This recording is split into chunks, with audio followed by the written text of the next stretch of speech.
नमस्ते. साहित्यिक यशवंत मनोहर यांच्या विरोधात वंचित आघाडीतर्फे निदर्शन याबद्दल बोलण्याचा प्रयत्न करणार आहे. व्हिडिओ आवडला तर लाईक करून सबस्क्राईब करा. बहुजनवादी साहित्यिक यशवंत मनोहर या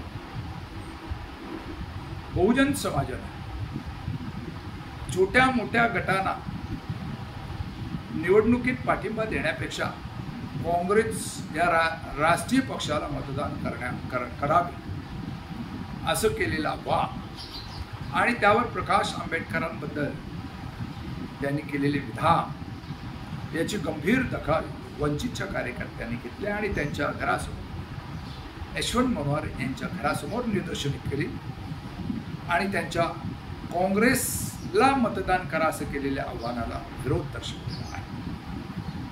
आणि यावरनं वंचित आघाडी आक्रमक झाल्याचे दिसून येत आहे. वंचित आघाडीचे प्रकाश आंबेडकर जे आंबेडकरवादी विचार घेऊन चाललेले आहे, या देशाच्या भांडवलदारी व्यवस्थेच्या विरोधात ते भांडत आहे आणि त्यांची बहुजन आघाडी ओबीसी, SC, ST, NT तसेच मायनॉरिटी आदी बहुजनांच्या विचारधारेला घेऊन यांना लोकशाहीचं फळ मिळवून देण्याच्या उद्देशानं निवडणुकीच्या रिंगणात पडलेले आहेत आणि त्यांनी महाराष्ट्राच्या विधानसभेमध्ये सत्ता हस्तगत करण्याच्या दृष्टीने एक पाऊल उचललेलं आहे.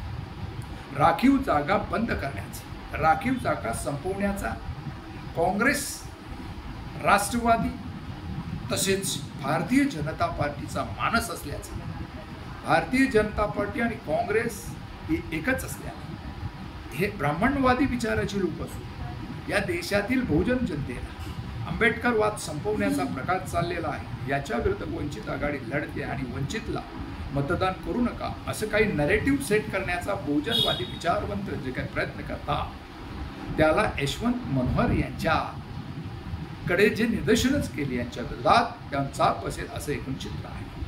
बघूया, लोकशाही आहे, लोकांनी लोकांसाठी चालवलेले लोकराज्य आहे. यामध्ये कोणीही आपले उमेदवार उभे करू शकतं, तसंच कोणीही वेगवेगळ्या प्रकारचं मतप्रदर्शन देखील करू शकतं आहे.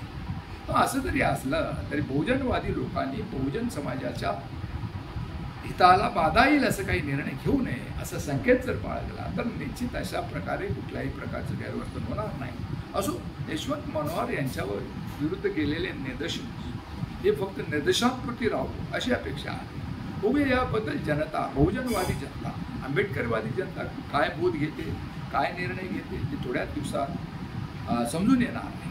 तरी बहुजनवादी पत्रकारांनी बहुजन नेतृत्वावर टीका करण्याचं टाळणं अत्यंत गरजेचं आहे.